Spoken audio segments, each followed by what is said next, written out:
Here we go. Are you ready for round 2, Puddles? Puddalicious? Oh, you're so yummy, Puddle. Okay. Okay, here we go. Oh, bless you. Bless you. Bless you. Blessers. Blessers. Okay.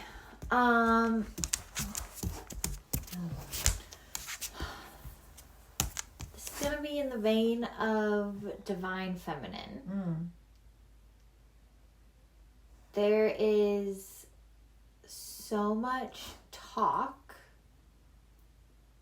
these days of stepping into the divine feminine, honoring the divine feminine, reclaiming the divine feminine. And similar to the conversation earlier, like, I'm feeling like there's also a lot of noise in that field. And I would love to hear more, or hear the thread of clarity of, like, the way forward to anchor. Like, how can we as embodied women honor the divine feminine to truly heal it when there is so much noise and distortion around the female body and being these days? Well, I immediately get that this is related to vibration and frequency, as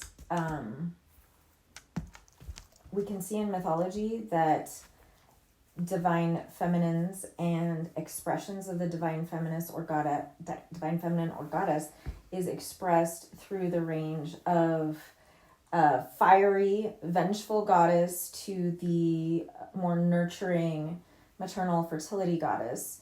There's a range of frequency within the divine feminine that has been expressed through the ages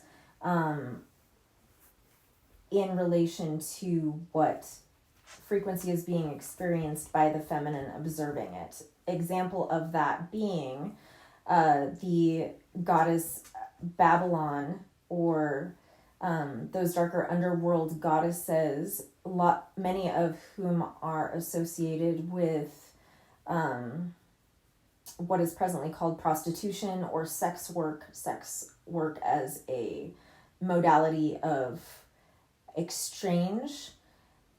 In those goddess vibrations, they are attempting within that vibratory frequency to empower oneself by giving away their divine purpose as a creator, and taking it in as with consent and knowledge it will be taken anyway. So it is taking in the power and transforming darkness. It is transmuting darkness through the birth canal in these old images of Babylon and Lilith and those darker underworlds. I see the Kabbalah tree of life. There is a mirror of that on the other side through the dot, D-A'-A-T, is the portal to the underworld, where the mirror, the darkened mirror of each of these emanations exists in all the frequencies of, it's the shadow aspects. That's what it is. The shadow aspects. We have been living in a shadowy time. So that frequency is going to be, what we see in the divine feminine is going to be frequencies of the shadow. Those are vengeful goddesses. Those are goddesses who act in rebellion to source, which is love.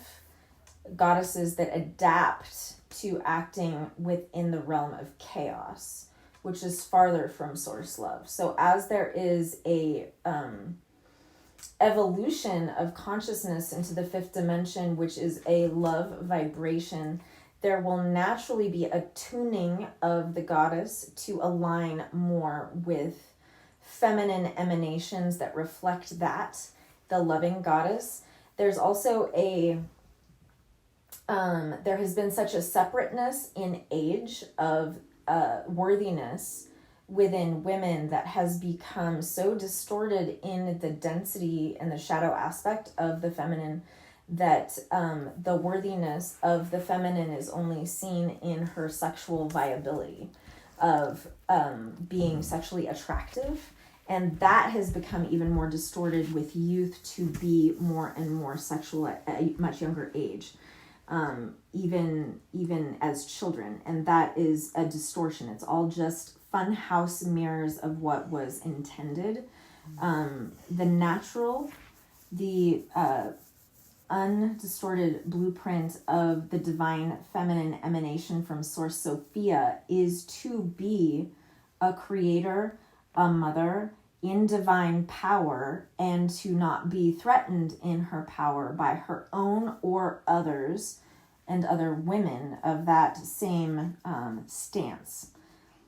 In life, no matter what age, no matter what frequency is being held within this spectrum of 5D, at Maiden, Mother, and Crone all showing full embodiment and wholeness as we are aligning with a new frequency in Earth that will be mirrored within the divine feminine to step into sovereignty, personal power within the self and not finding it in another. So one of those aspects will be to shed the source of your own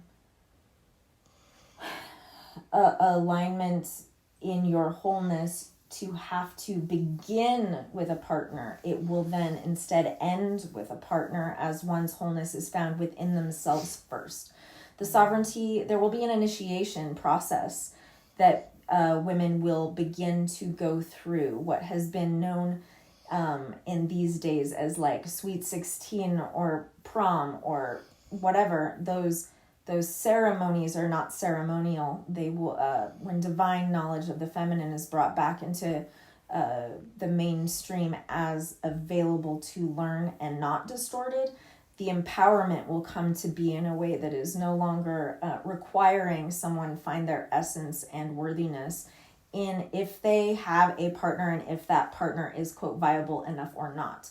As that dissolves and the wholeness of the goddess head is found within, the outside elements of that wholeness and Hieros Gamos will be aligned within that divine sovereign goddess and feminine when she stands into her wholeness as Maiden, Mother, Crone all at once. The aspects of the nurturer and the wild child and the sexual being, but also the wise one will exist within us all. I'm complete. That was really good. Cool.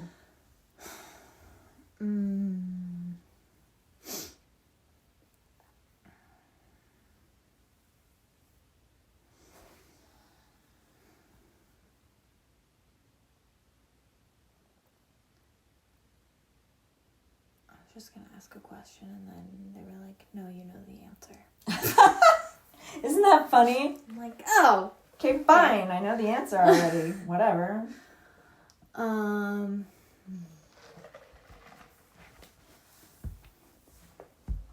What is the way to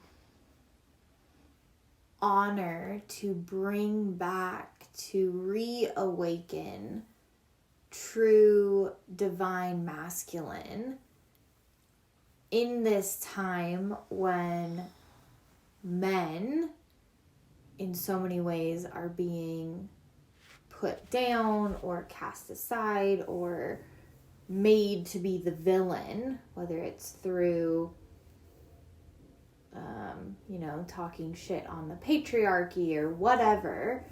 Like, what is the way to help heal and bring forward that masculine in a time when that also seems so taboo and like the opposite of these agendas that we're living inside of? I love that question.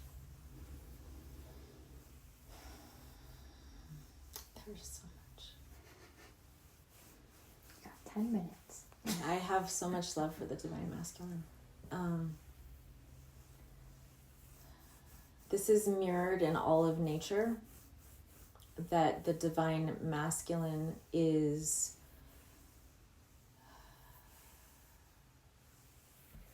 emanated through various frequencies in every aspect of nature. The one that seeds, the one that it's in plants and it's in animals. The way the masculine expresses, the masculine desires to express. That can be sexually, that can be creatively, that can be in adventure, that can be in exploring, conquering. It is a potent energy and frequency that when contained feels deadened. And within the present day, there is a containment of the masculine in the present day provider role. The provider role of, wow, this is so much information. Can you just give me one voice? There's so much. I have so much love for the masculine. My God, it's just hitting me. For as much as the feminine has been wounded, the masculine has also been injured horribly. I'm being shown little boys. Little boys, they are known among all of my friends when they've had little boys, they snuggle. They just want to be snuggled. They want to be loved more than anything. They're the ones that stay closest to mom the longest. Girls don't do that. They are out and argumentative by the age of 7 and don't want to be held. The boys need to feel contained. They need to know that they can go and they can climb the trees and they can play with mud pies and they can come home with a scratched knee and they will be tended to with love. When they are not tended to with love after they explore and expand and experience and discover and bring back and show, look what I found. If they are not met with the receptivity and honoring and witnessing and tenderness, God, they need tenderness. They need tenderness so badly. When they are overlooked, they are trapped without acknowledgement. The lion, when he goes and hunts for his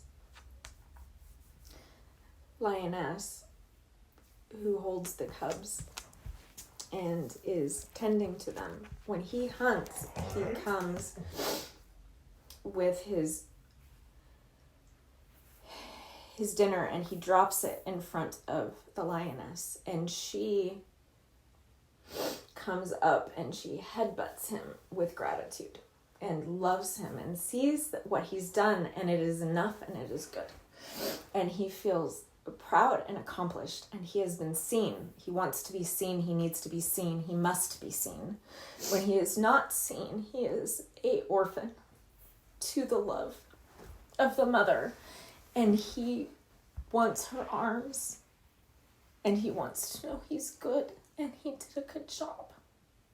And what has happened with the wounded divine feminine is she has taken to badger and point out all the things he does wrong instead of what he has done well, because he just wants to be seen. I see him on a hill on a playground and he's playing king and he's holding a stick up in the air and he's like, look at me. He wants to see that he wants you to see he climbed the mountain. And then he did a good job and he did what he was supposed to do and he didn't screw up and he's not less than, and he's enough for you, whoever you is. that he is enough for you. If he has chosen to allow you to see him, you must see him. He must be seen. And always honored in the seeing. If he is not seen, he is injured and he is trapped. And he is no longer expressing. And he must express and he must create. And when he is not seen, he will find ways to express and create that are distorted. To heal the masculine, they need a container of tenderness and acknowledgement that is verbal and physical. Many people believe it is sexual. It doesn't have to be sexual. They want to be held by a mother. They need contained. They need to be held, and they need to be rocked, and they need to be seen. They have distorted this desire into a sexual prowess.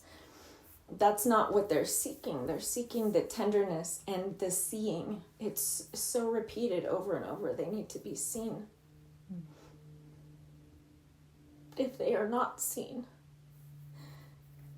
they are abandoned and they are without a container, and they are the lost boys in Wonderland that will never grow up and will always be wearing tattered clothes because no one's caring for them, and they'll forget to eat, and they don't know who will love them or what love is. And it is very sad. I feel all of it right now.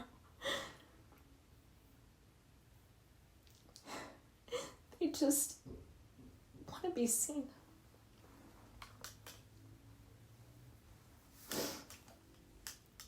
I got the image of like the Russian nesting dolls. Yeah. Where like the father is like the biggest one, and then the mother is the next one, and then in order for the mother to hold the son, she has to be held by the father, but the father has to be held by, and just like the cycle of it all. It's all Yeah. Wow, that was a big one. That was a good one. Damn.